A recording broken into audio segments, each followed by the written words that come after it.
Good afternoon, everyone. Good afternoon. Welcome to the first of this semester's 3 book talks, sponsored by the program in African American Studies here at Wake Forest University. My name is Corey D.B. Walker. I'm Dean of the School of Divinity, Wake Forest Professor of the Humanities, and Director of the program in African American Studies. And on behalf of our unique and distinctive intellectual community, we want to welcome you to what promises to be an informative and thought-provoking program this afternoon. The citation from the award committee of the Ralph J. Bunche Award given by the American Political Science Association reads in part, "In the darkened light of faith, race, democracy, and freedom in African American political thought, Melvin Rogers offers a nuanced account of what democracy means and what is its potential for transformation. Centering the voices of African American thinkers, Rogers' work provides a view of American democracy and its potential from the perspective of disinherited Americans who have seen their life chances rise and fall with the whims of white supremacy. Hope, however, is what these authors see in times of despair, and their vision for how to transform American society could not be more important given our contemporary political condition." We're delighted to welcome back to the Wake Forest University campus the distinguished and award-winning scholar and dear friend, Melvin Rogers.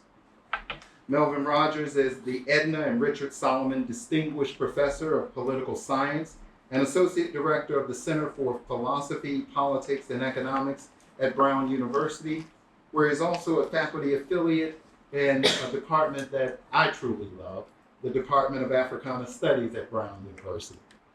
There, Professor Rogers teaches courses on democratic theory, the history of American and African American political philosophy, and pragmatism.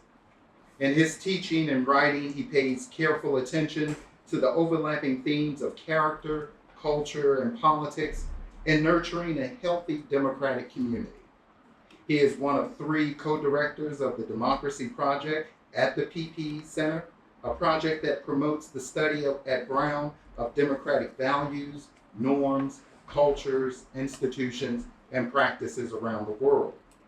Professor Rogers is the author of The Undiscovered Dewey, Religion, Morality, and the Ethos of Democracy, and The Darkened Light of Faith, Race, Democracy, and Freedom in African American Political Thought.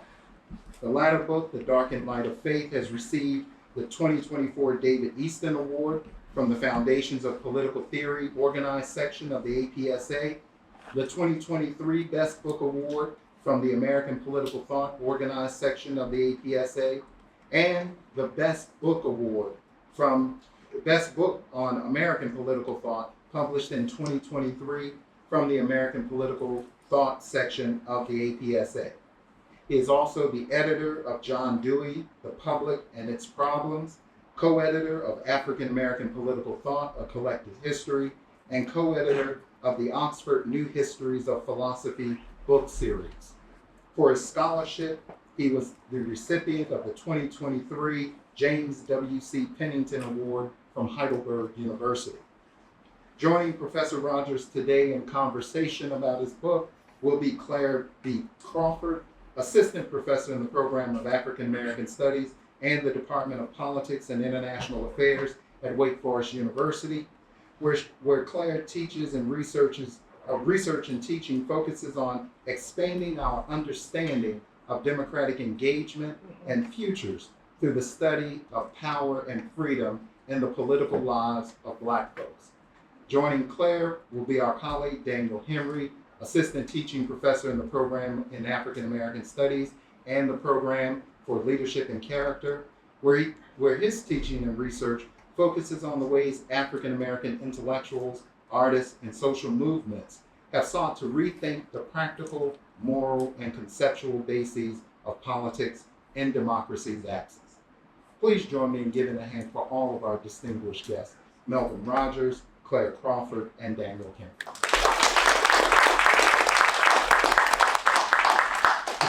We will first hear from Melvin Rogers, and then Melvin will be joined in conversation by both Professor Crawford and Professor Humphrey.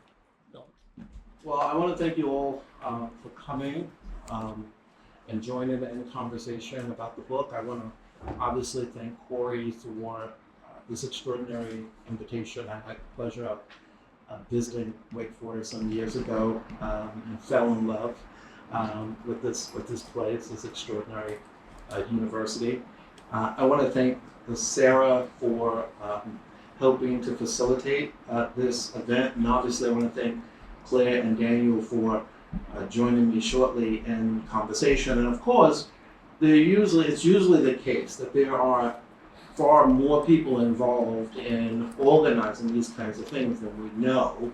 So it's always important to give thanks to the invisible labor that make these events possible, from IT to video to making sure this is set up in the way that it is. So it's always important to give thanks to the invisible labor that makes this possible. So what I would like to do, since we're going to be in conversation, I'm not going to give a talk per se, but what I do want to do is try to say a word about what occasioned the book. And we should begin, I think, with a story that I encountered, 2008, 2009, in my research as I was working on the African American Political Thought volume with my co-editor, Chip Turner. And it's a story about arguably the father of Black nationalism, Martin Delany. So in December of 1850, faculty met at the home of then Dean Oliver Wendell Holmes. He was the dean of the medical school. And they met at his home to discuss both the concerns of the faculty and a petition that was circulating among the student body. Holmes had taken it upon himself just months earlier to admit 3 African American men and a woman to the medical school. And the petitions were about the admission of those students. The woman had already withdrawn. The admission of the Black men who were now in attendance, lectures and classes at the medical school. And I want to read to you the petition that was signed by the students.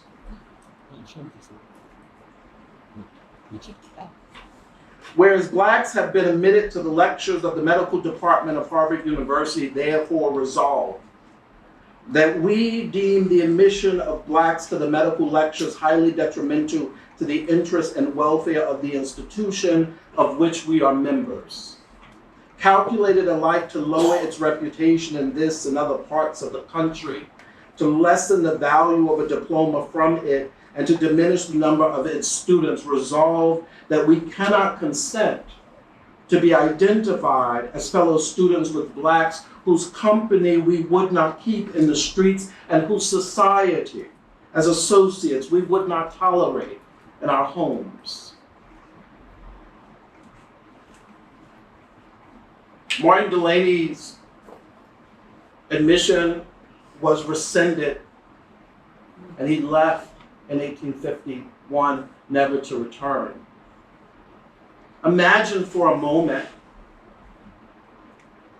students, colleagues, friends, imagine for a moment that your admission, you get an email, it's rescinded, you're done, go home.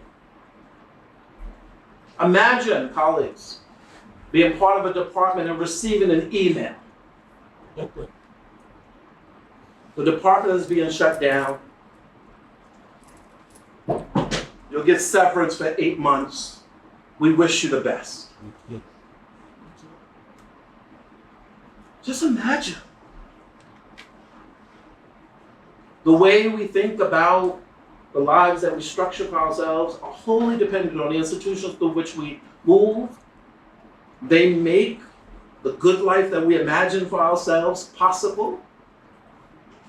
And imagine one day you got that email. Martin Delaney was absolutely crestfallen, devastated. This, of course, mingled with the fugitive slave law of the same time.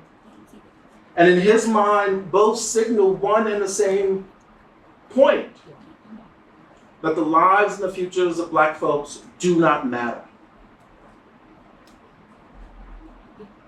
That was one motivation around writing this book.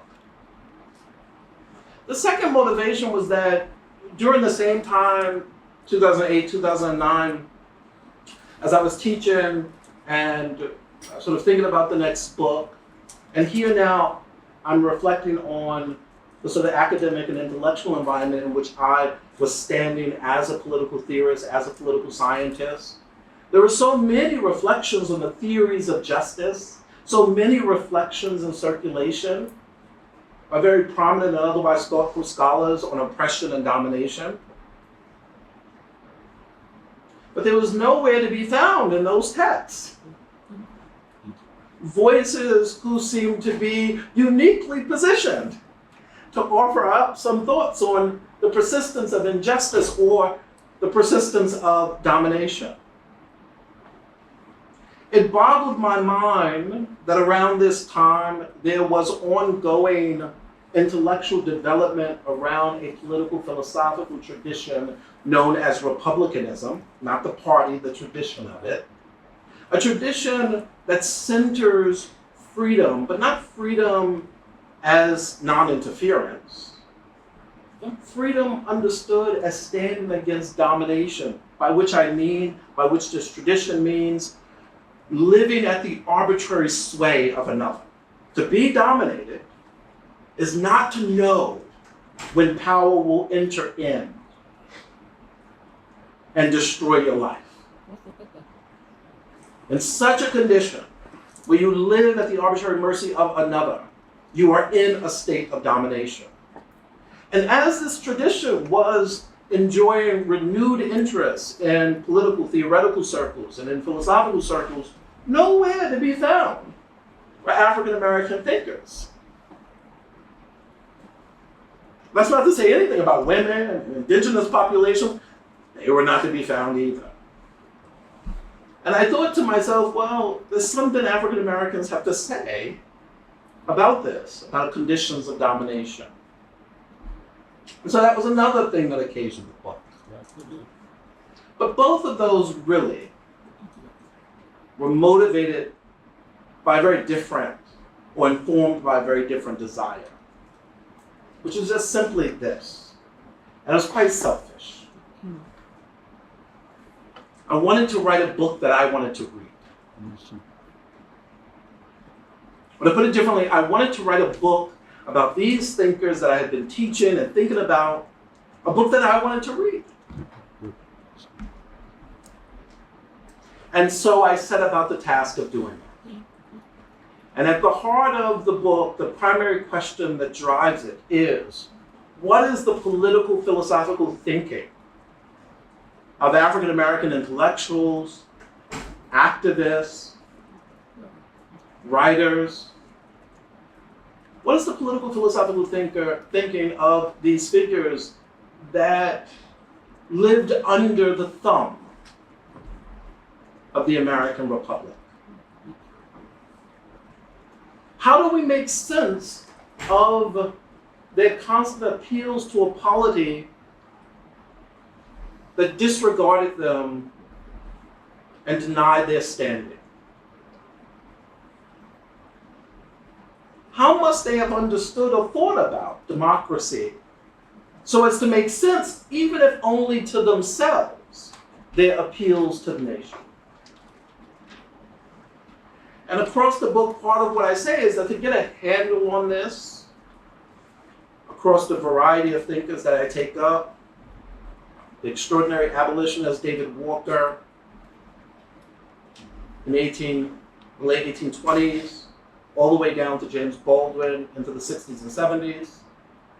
The range of folks in between, Ida B. Wells, Billie Holiday. In order to get a handle on this, we need to understand some of the animating ideas that draw them together.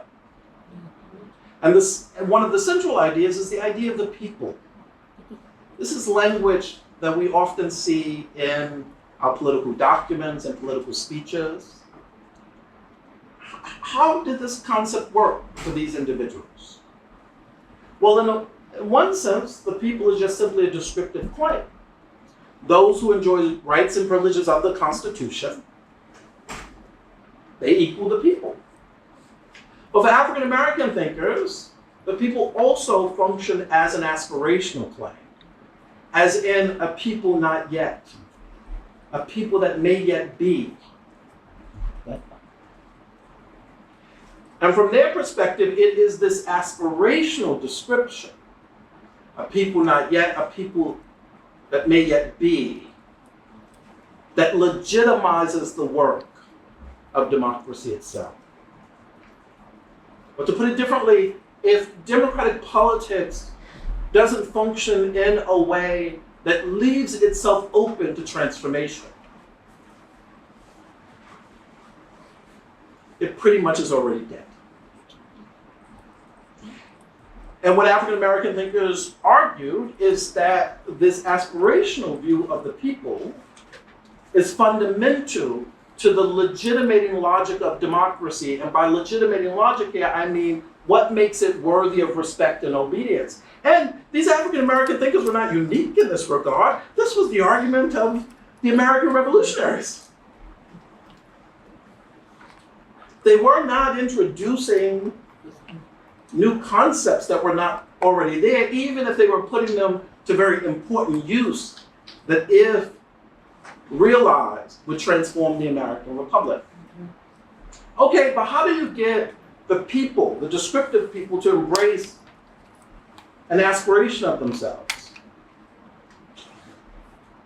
Suddenly, the importance of rhetoric to African American political thought and religious thought becomes so central. Rhetoric is a means, it is a device to persuade your fellows, to move them from one side literally to another side. But rhetoric is also a means by which you honor the reflective capacities of your fellows.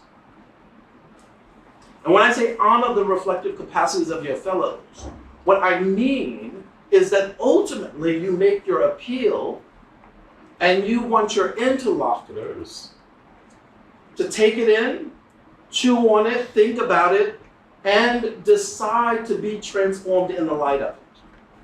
And if they are so transformed in the light of it, it won't be because of what you did to them, but what they did for themselves, by virtue of what you revealed.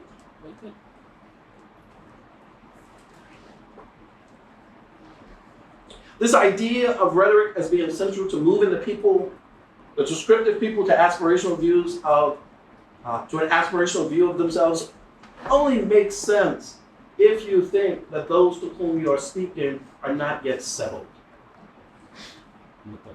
African American thinkers from David Walker to James Baldwin viewed the American people as an artistic project, as not yet settled, as in the process of making. This artistic idea, again, is not novel to African American thinkers. Ralph Waldo Emerson's belief in that essay, The Poet, his belief in ascension, the passage of the soul into higher forms. That's only possible if who we are is not a settled matter. But as much as they both appealed and deployed rhetoric, and they directed it to a self that they thought was aesthetically open, they also believed that in directing it to a self that is aesthetically open, the thing that you are trying to target is the character of the people.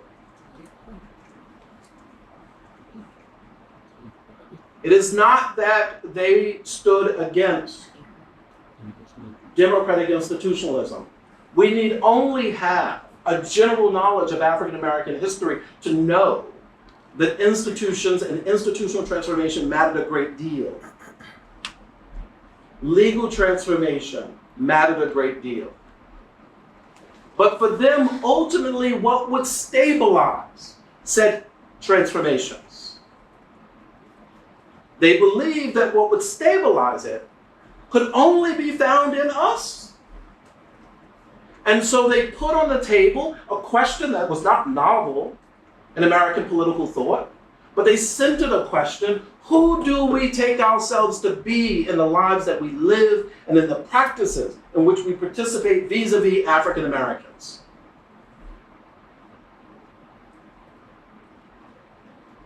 And in centering character,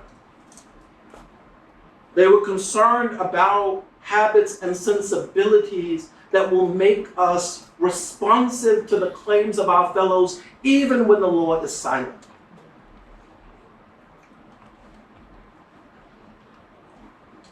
In our present contemporary moment, I won't say much more about this, but in our present contemporary moment, suddenly, character matters a great deal, doesn't it?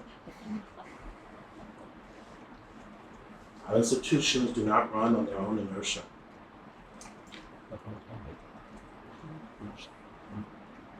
But these figures realized that all of this was a gamble. That in their attempt to persuade their fellows, the response might be no. And thus, faith becomes quite central to their orientation. Why? Because for them, faith is a matter of running ahead of the evidence that you need to justify the stance that you're taking. And some thinkers, in particular, one that I center on, Martin Delany, to return back to the story, the early Martin Delany. There were a couple of Martin Delanys. The early Martin Delany that I focus on. All right, he thought that, yeah, we shouldn't gamble. Because in the process of gambling, you expose real lives to harm and suffering. Someone like Frederick Douglass thought otherwise. Okay. As Martin Delany made arguments for why African Americans should immigrate, Frederick Douglass famously said, look, we do not disagree with Brother Delany and his attempt to civilize Liberia, but inappropriate there. We disagree with Brother Delany because he does not have sufficient faith that a black man can get a fair hearing on American soil. And Martin Delany was like, you're right. He would come to change his mind. But that crucial disagreement marks an important fracturing of African American political thought that one could trace across time. Let me conclude on this point. Aspirational politics in the United States is always in danger of being captured by our existing myths about the kinds of people we are. Whether it is a story about exceptionalism, whether it is the creedal story about the American project, that the American founders in their creed, they got it right. And we just simply failed to live up to it. There's a way in which aspirational politics can always be captured by that existing discourse. By the time you get to the conclusion of the book, I try to reassert the defense of aspirational politics that I've been discussing across the pages of the book, while holding off the ways in which it might easily be captured by our reigning discourse around exceptionalism and the like. And part of what emerges at the end is a story focusing on James Baldwin, in which aspirational politics in the United States should matter. It is important to our struggles against racial inequality, but we must never forget that all said struggles only make sense because we remember the fatal betrayal that demanded us to act in the first place. Think about relationships that we have, relationships you might know of, in which someone makes a grave mistake, but the friend or partner takes them back. They forgive them, but they don't forget. They forgive them, but that forgiveness does not redeem them and redeem the actions that they've committed. And in fact, the structure of the relationship going forward, we're working on it each day, only makes sense because of this betrayal. And that typically in American political and philosophical discourse typically rubs Americans the wrong way. And that's because we want to believe that there's a way of moving forward that settles the past. We want to be able to say, as William Buckley said when Obama was elected to the presidency, okay, no more excuses. As he said to Anderson Cooper on CNN, no more excuses. Meaning that the election of a black president essentially settles everything. James Baldwin says no. You can get forgiveness, you can get progress, but both need to be disentangled from redemption, from absolution.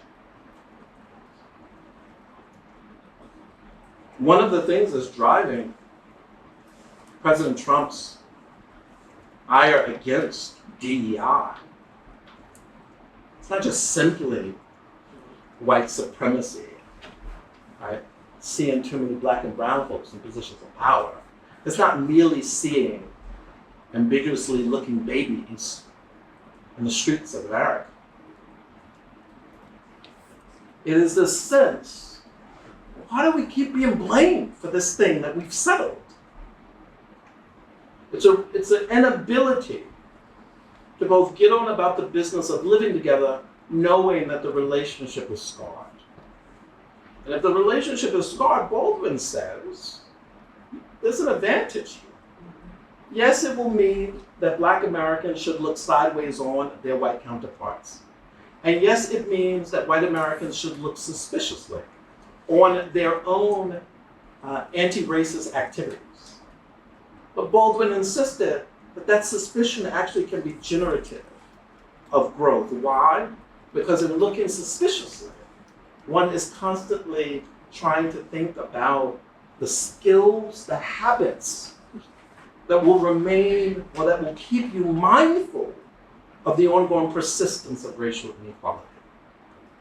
So in those relationships that I use as an example in which there's a betrayal, we measure the development of that relationship, not because we have forgotten what has happened, but because of the actual ongoing work that we do together.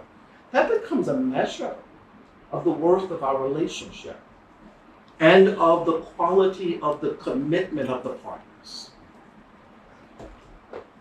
Baldwin concludes, yes, that means that we will live a scarred history.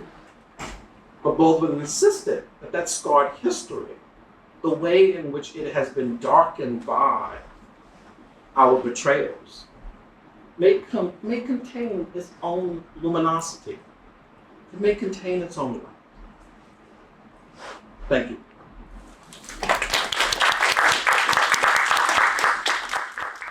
Well, thank you for being with us here this evening.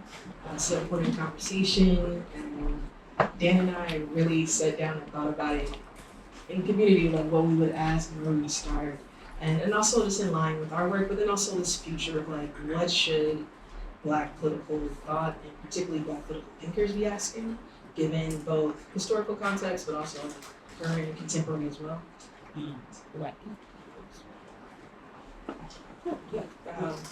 So for me, of interest, as we kind of started before the talk, is thinking about the quotidian, and particularly you were laying out the idea of labor. So what is it about then that everyday Black folks, how do they fall into both the understanding of big D democracy, American democracy, but also sort of these democratic acts that happen in the in-between, in the fissures and the cracks of American democracy.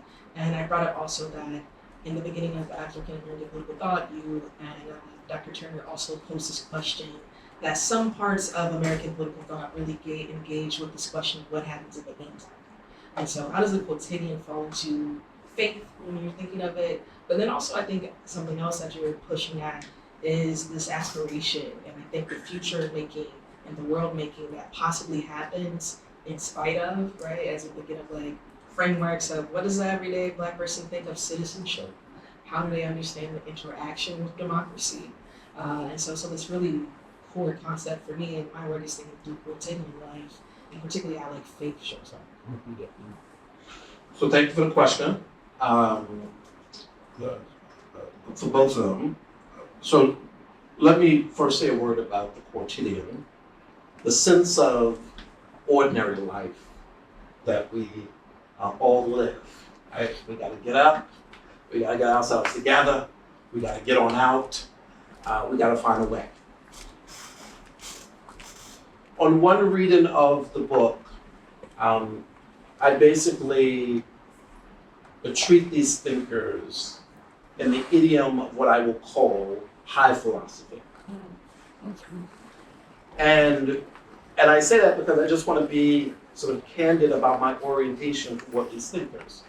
I treat them as engaging in grand thinking, not only about democracy, but about human nature, about the religious sources of who we are, about the meaning of the self. And I treat them as thinking in the idiom or at the register of high philosophy, and then trying to figure out, well, wait a second, I need to get ordinary folks on the ground to move on this. So let me think about the rhetorical form that I select, right? Whether it be the form of the pamphlet, if you think of David Walker, whether it be the role of religion and scripture that we find weaving throughout the works of W.B. Du Bois, whether it be the kind of journalistic form that Ida B. Wells takes up, right? Or whether it be the role of the song. They're interested in figuring out how do I translate the high philosophy of my thinking into a set of reflections that can be undertaken by ordinary everyday Black folks. And that is because they know that the real movers of action are the everyday Black folks who are trying to survive in the North, in the South. And so it's very important that when you read David Walker's appeal, he says this should be read by or to every Black man, woman, and child. No one's left out. Right? And he frames it as a kind of duty to read it. And he frames it as a duty to read it, not because you need to read my pamphlet in a kind of self-serving way, but because he believes that he is communicating the message of Scripture. What should one do under conditions of domination? And so he takes the book to be something of a source of motivation, kind of motivational book, right?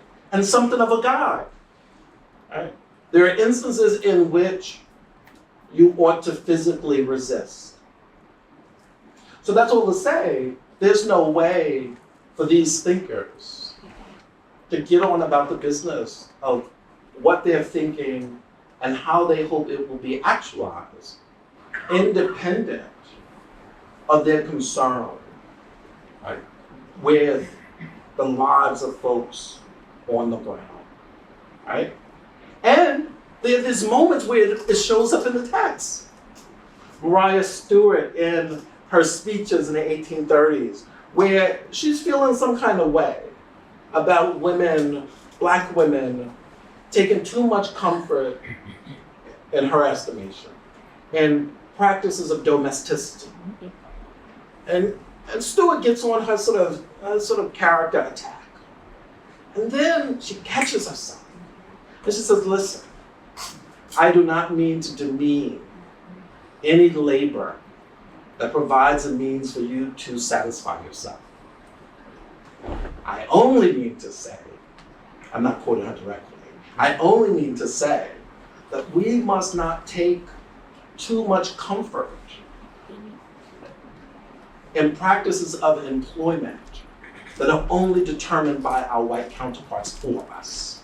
David Walker does this earlier in 1829. So I think that this is sort of central, right? You don't get the National Negro Convention movements without ordinary black folks, right?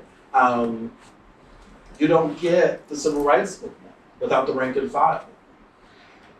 I tend to think, in terms of just, I'll conclude on this point, part of what I try to think about in my writing is the division of intellectual labor, right? The work of the historian, the work of the social historian, the work of the intellectual historian, the work of the empirical political scientist, the work of the political theorist.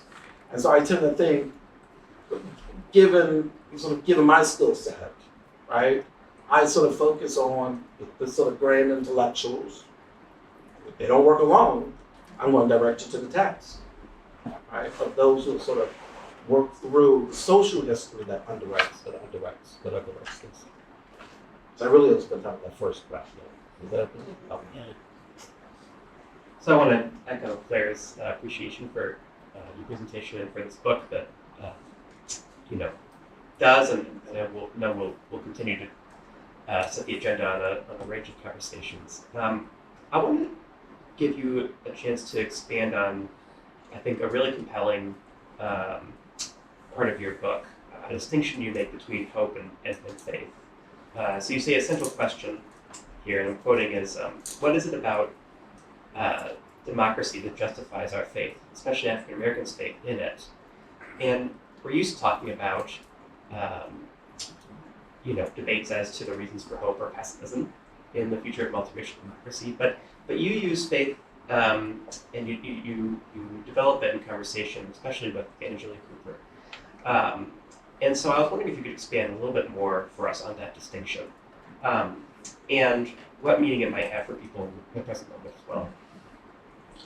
So, I mean, one of the things about this distinction in the book between hope and faith is that one has to immediately admit that the landscape, the intellectual landscape, on these concepts is radically diverse. And it does not seem to be shared agreement on how to understand hope and how to understand faith, particularly if both of them pulled away from a kind of religious horizon. And so my distinction is based on a distinction that comes out in an exchange between Martin Delany and Frederick Douglass. And so I sort of follow those two in giving a definition to the term. So Martin Delany writes a letter to William Lloyd Garrison. And in the letter, which was then subsequently published, he says, look, I would willingly stay and fight the good fight if there was any hope that African American men would come to enjoy the same rights as their white counterparts. But I have no hope. In the context of this formulation, he not only says, if there was any hope, he then says, if there was any probability. One of the things that happens in this context then is that Delany is tying the meaning of hope to certain indicators in the environment. Think about various relationships we form, and we treat those relationships, the fact that we go out and spend time with each other, as indicators of something. Indicators that generate hope in you. This might be a durable friendship. This might be a durable partnership. It's not surprising that Delaney, the scientist, remember he went to medical school, right? Delaney, the scientist, would tie the meaning of hope to empirical indicators that then sustain him and the hope that he has about the United States. When Douglas responds to this, he doesn't respond by saying that Delaney doesn't have any hope. He says that he doesn't have faith. Well, why would Douglas now switch the language? Why would he switch the term? Because Douglas is trying to emphasize that there are certain kinds of beliefs that we hold and that we remain committed to, independent of the evidence that is needed to finally justify those beliefs. This distinction becomes quite important as the book moves along. Having faith in something, having faith in a belief, means that the belief is the kind of thing that, were it not true, something that is constitutive of who you take yourself to be, would fall away. And it's not clear how you would be able to go on in the light of that. There's a danger here, because such a faith exposes you to the inevitable betrayals that will come from those who fall short of honoring the belief that you have faith in. Delaney thought that's the problem. Douglas thought, in a way that Toni Morrison would think much later, look, there's something quite irrational about the workings of faith. Toni Morrison did not think this was a criticism of faith. And in fact, she insisted, what political transformation, in a radical sense, has ever come about because of rationalism? It is often, right, you often find yourself, whether it's the American revolutionaries, whether it is African Americans, whether it's women fighting for rights, you often find yourself backed up against a corner with very little suggesting to you that the world could be otherwise. And yet it is the attachment to the belief that you take to be constitutive of who you are, and if realized, would also serve as a home in which others can stand. You come to realize that it is so important, you believe it is so important, that you will fight on. And so I try to sort of emphasize this distinction between the two, and also being quite candid, as I think Douglas was, about the ways in which this also exposes the faith holders to all kinds of betrayals. I don't think Douglas was unique in this regard. I think this also animates someone like James Baldwin. I think this animates Billie Holiday when she was asked not to sing Strange Fruit, and she insists, no, I'll sing it because I think it can make things better. I think that's what's animating her too.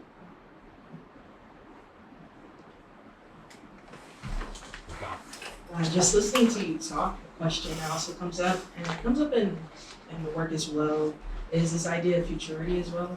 And so when we think about futurity, particularly when I teach it, when I write about it, coming from like Black feminist traditions, like ideas of refusal, and you kind of use the language that's similar to the future conditional, right? Like this idea of like who we should be, what should be, and then also, right, added on to that, I think a little bit in the writing, as well as this idea of I'm a citizen of something that doesn't exist yet. And so there is like an implicitness then to, even when backed up against the wall, there's something else, right? Like there's something otherwise. There's either creation of some sort of refusal, right? And so when we think about the possibility, then like as you're setting up, like backed up against the wall, this aspiration that keeps betraying me, like what thinkers do we lean on, or how should we envision this sort of engagement with a democracy through betrayal, but keeping the faith, right? Like they also like speak of how everyone's echoing back to King's understanding of like what do we do, like where should we go from here, kind of, right? And he says at the end of that piece, and this sort of argument for the American soul that we should be reborn again, right? Like the America needs to be reborn again. He says that a couple times in that piece, or even like one of your fellow colleagues, Deborah Woodley, or Deborah Woodley in her work, where she calls on the radical Black feminist pragmatism that's happening in the present Black Lives Matter movement as like something where this refusal to give up the struggle doesn't mean that we can't live in it. So like, what is the life politics? Because the future is being made in the present. I know a lot of what you're saying is like using history to do it.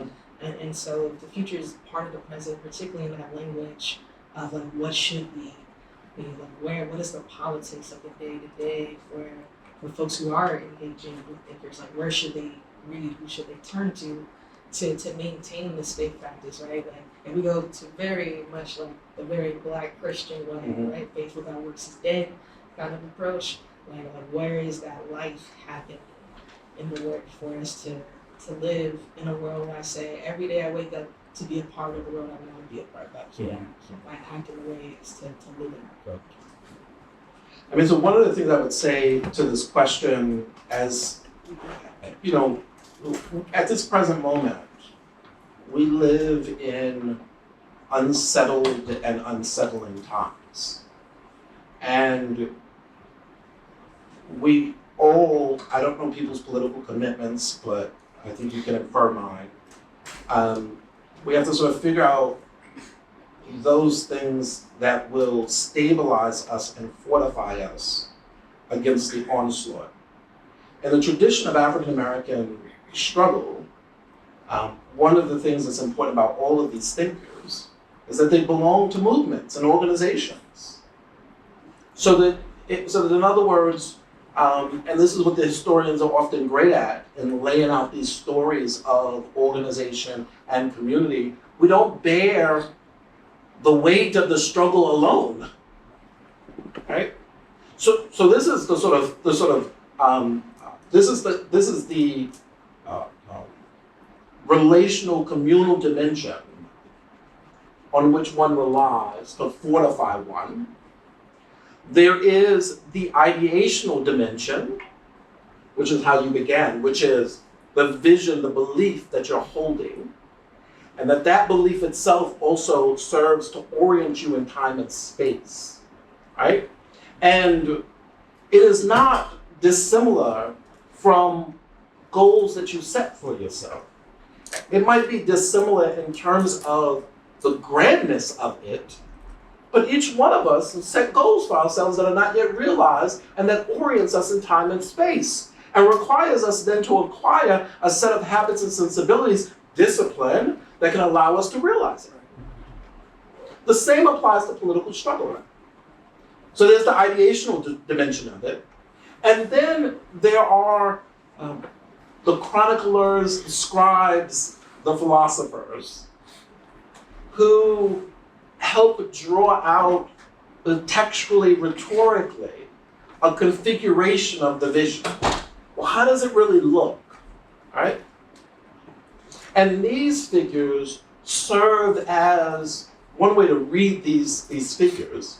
You can read them academically. But one way to read these figures is as spiritual counselors, whispering in your ear amid the struggle, right? So we have now three things going on. We have community, right? We have our relationship to the ideas, right? And then we have spiritual counselors who serve to illuminate and deepen for us an understanding of the idea that we're oriented toward. And all three things have served in the history of African American political thought and practice as pillars of the struggle. Right? Thank you. One of the things that you noted in your presentation, and that's an important part of your book, is what you call your kind of characterological focus. You center on the dispositions of democratic citizens, and one of the things you mentioned is that this has been at times not without controversy, as virtues like responsibility or even ideas of civic virtue have at times been weaponized to focus on individual qualities at the expense of structural injustice. But I think you have a response to this that's really compelling. And I was hoping you could talk about it. How do we have a conversation about the qualities citizens ought to have without falling into that sort of trap? Yeah, let's see if I can remember that response. You made it sound good, whatever that response is. So I think many of us may be aware, maybe substantively, maybe sort of casually, the ways in which the language of responsibility and character is often used in our political discourse. And typically when it's used against those who are making a plea for help. And the thought typically is that, well, you didn't do what you were supposed to do, right? You don't have the right habits, or you belong to a culture that valorizes vices as virtues, and then you want to pretend you don't understand them while you find yourself, right, on the outs, right, impoverished, unable to succeed.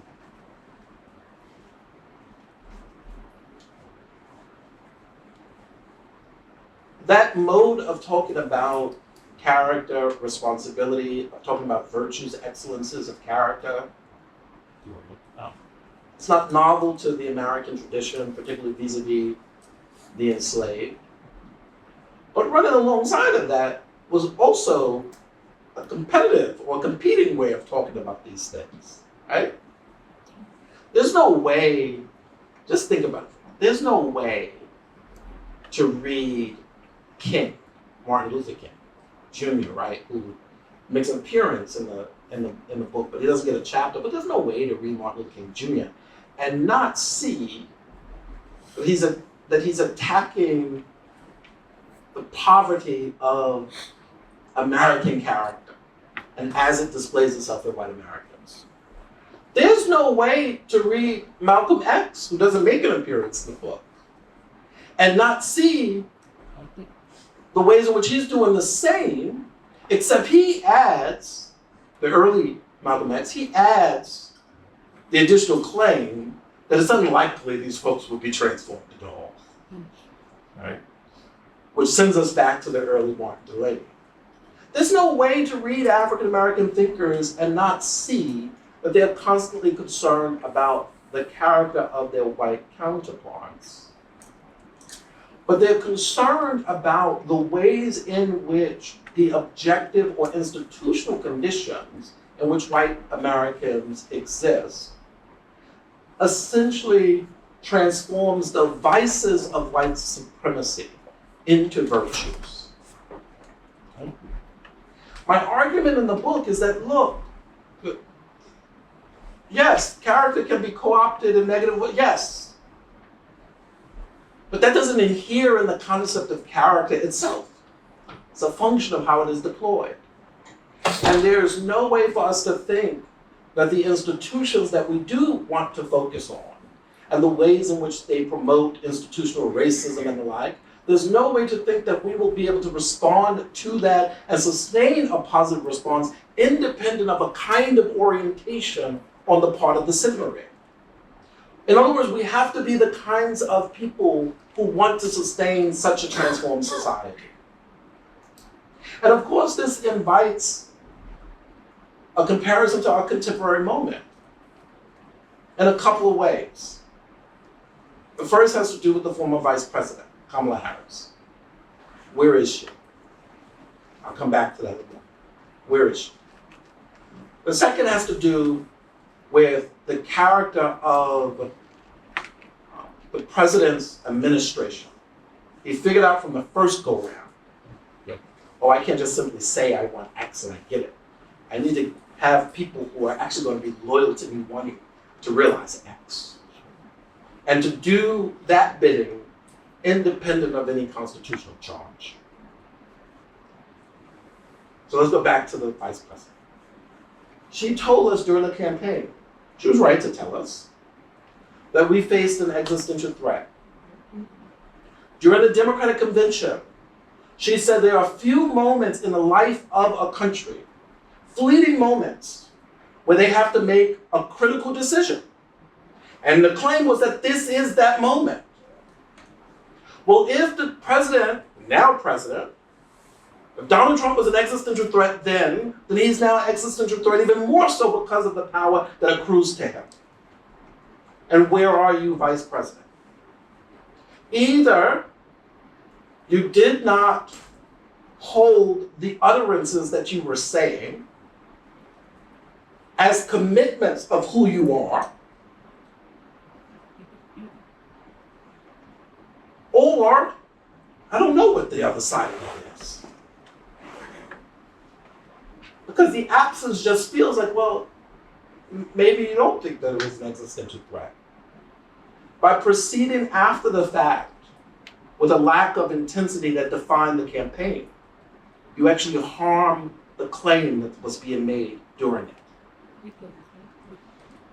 On the side of the administration, the commitment ought to be toward the Constitution. Our system works not merely because of our institutions.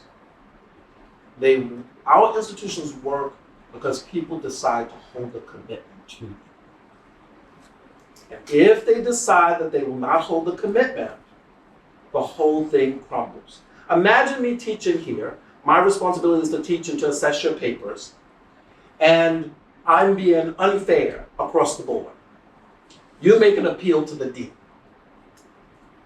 The dean says, I trust Professor Rogers. What? You make an appeal to the president.